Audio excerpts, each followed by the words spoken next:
పునాదులు వేసిన డాక్టర్ చిన్నారెడ్డి గారు, మన మాజీ పార్లమెంట్ సభ్యులు, తెలంగాణ ప్రభుత్వ ప్రత్యేక ప్రతినిధి ఢిల్లీలో ఏపీ జితేందర్ రెడ్డి గారు, మన జిల్లా పార్టీ అధ్యక్షులు రాజేందర్ యాదవ్ గారు, వేదిక మీద పెద్ద నాయకులందరూ, జిల్లా పార్టీ నాయకులు,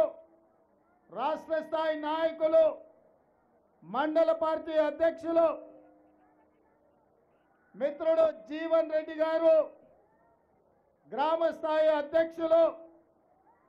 ప్రాణ సమానులైన కాంగ్రెస్ పార్టీ కార్యకర్తలు వేలాదిగా తరలి వచ్చి, రేవంత్ అన్న నీకు అండగా నీకు తోడుగా ఈ ఎన్నికల్లో ఈ జిల్లాలో మేము ఉంటాం, ఎవరు వచ్చినా ఎదుర్కొంటాం, గజ్వేల్ నుంచి కేడీ వచ్చినా, ఢిల్లీ నుంచి మోడీ వచ్చినా ఈ పాలమూరు జిల్లాలో ఓటమి తప్పదు అని మీరు చూపించిన అభిమానంతో ఆ భవనాల మీద వేలాదిగా మా అక్కలు, మా ఆడబిడ్డలు, మా చెల్లెళ్ళు ఎక్కడికక్కడ దిక్కులు పిక్కటిల్లేలా జై కాంగ్రెస్ అంటుంటే 1,00,000 మెజార్టీతోని మహబూబ్ నగర్ పార్లమెంటు నియోజకవర్గం 3 రంగుల జెండా ఎగరేస్తామన్న సంపూర్ణ విశ్వాసం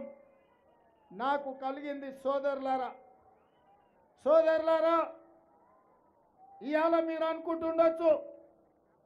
మీరేమంతానే ఎక్కడి నుంచో వచ్చిండని, అమెరికాలో చదువుకొని వచ్చిండను, లేకపోతే వాళ్ళ తాతలు తండ్రులు పెద్ద పెద్ద రాజకీయ నాయకులు అయ్యుండి వాళ్ళు అవకాశం ఇస్తే వారసత్వం మీద ఇవాళ మీ ముందు ముఖ్యమంత్రిగా నిలబడ్డాడని ఎవరైనా అనుకుంటున్నారేమో నాకు తెలియదు. కానీ ఈ ప్రాంతంలో ఉన్న వాళ్ళందరికీ, వనపర్తిలో చదువుకున్న మిత్రులందరికీ మీ రేవంత్ అన్నకు గల్లీలో నాకు 13 సంవత్సరాలు ఉన్నప్పుడు వనపర్తికి 7వ తరగతి చదువుకోవడానికి వచ్చినప్పటి నుంచి మొదలు పెడితే ఈ 40 సంవత్సరాలు ఈ ప్రాంతంతోని, ప్రజలతోని, విద్యార్థులతోని, ఈ కొత్తకోట పట్టణంతో నాకు అవినాభావ సంబంధం ఉన్నది. నేను చదువుకున్నది కేటీఆర్ నగర్లో,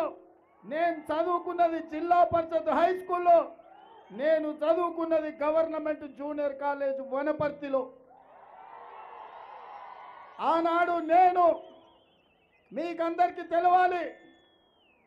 నా 10వ తరగతి అయిపోయిన ఎంబడే ఇంటర్మీడియట్ ఫస్ట్ ఇయర్లో ఉన్నప్పుడు